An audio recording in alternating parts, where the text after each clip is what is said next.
నేడు ప్రపంచ ఆర్థిక సదస్సు వేదికగా తెలంగాణ ప్రభుత్వం ఇన్వెస్ట్మెంట్ తెలంగాణ క్యాంపెయిన్ విజయవంతంగా ప్రారంభించింది. అయితే ఇందులో మన రాష్ట్రానికి చెందిన సీఎం రేవంత్ రెడ్డి గారు ఆయన ఇందులో పాల్గొనడం జరిగింది. అయితే రాష్ట్రానికి పెట్టుబడులను ఆకర్షించే లక్ష్యంగా ఈ సదస్సులో పాల్పంచుకున్నట్లు ముఖ్యమంత్రి రేవంత్ రెడ్డి స్పష్టం చేశారు. అందులో భాగంగానే ఐటీ పరిశ్రమ శాఖల మంత్రి శ్రీధర్ బాబుతో కలిసి ప్రపంచ దిగ్గజ కంపెనీల ప్రతినిధులతో కీలక సమావేశాల్లో పాల్గొంటున్నారు. ఐటీ, జీవ వైద్య శాస్త్ర రంగానికి ముఖ్య కేంద్రంగా అభివృద్ధి చెందిన తెలంగాణ బలాలను ప్రపంచానికి చాటి చెప్పేందుకు, భారీ పెట్టుబడులను ఆకర్షించేందుకు తెలంగాణ ప్రతినిధి బృందం తొలి రోజునే పలువురు ప్రతినిధులతో కీలక చర్చలు జరిపింది. దావోస్ పర్యటనలో భాగంగా తెలంగాణ సీఎం రేవంత్ రెడ్డి సోమవారం వరల్డ్ ఎకనామిక్ ఫోరం ప్రెసిడెంట్ బోబ్ ట్రెండ్తో సమావేశమయ్యారు. వరల్డ్ ఎకనామిక్ బోర్డ్ ఫోరం చీఫ్తో పాటు నిర్వాహకులు, ఇతర ప్రముఖులతో ముఖ్యమంత్రి భేటీ అయ్యారు. తెలంగాణ పెట్టుబడులకు ఉన్న అవకాశాలను ఆయన వివరించారు. రాష్ట్రంలో ఏర్పడిన కొత్త ప్రభుత్వం ప్రాధాన్యతలను వివరించారు.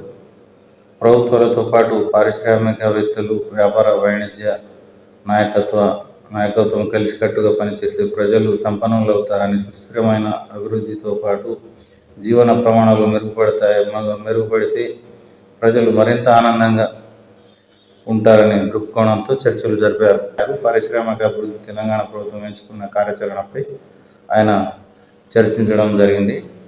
ముఖ్యమంత్రి రేవంత్ రెడ్డితో పాటు శ్రీధర్ బాబు, తెలంగాణ ప్రతినిధి బృందం national association of software and services companies president Shrimati Debjani ఘోష్తో సమావేశమయ్యారు. రాష్ట్రంలో నైపుణ్య అభివృద్ధిపై ప్రత్యేక దృష్టి సారించడం, అందుకోసం అనుసరించే భవిష్యత్తు కార్యక్రమాలపై చర్చించడం జరిగింది.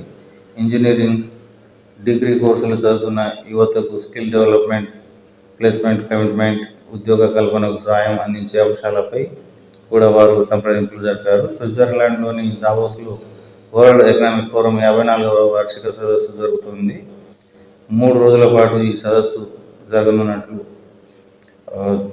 సమాచారం. దావోస్ పర్యటనకు వెళ్లిన సీఎం రేవంత్ రెడ్డి, ముఖ్యమంత్రితో పాటు శ్రీధర్ బాబు పలువురు ప్రవాసీ భారత ప్రముఖులను ఘన స్వాగతం పలికారు.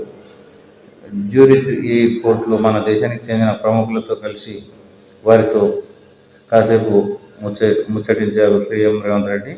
తెలంగాణ నిర్మాణానికై మొదలైన తమ ప్రభుత్వ ప్రయత్నంలో భాగస్వాములు కావటం పట్ల ముఖ్యమంత్రి ఆయన హర్షం వ్యక్తం పరిచారంటూ ఒక ప్రకటనలో వారు పేర్కొనడం జరిగింది.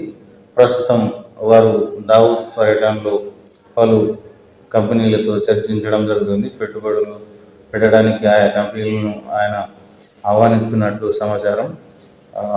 అదే దానికి సంబంధించిన సదస్సులో పాల్గొనడానికి ఆయన 3 రోజుల పాటు అక్కడికి వెళ్ళడం జరిగింది.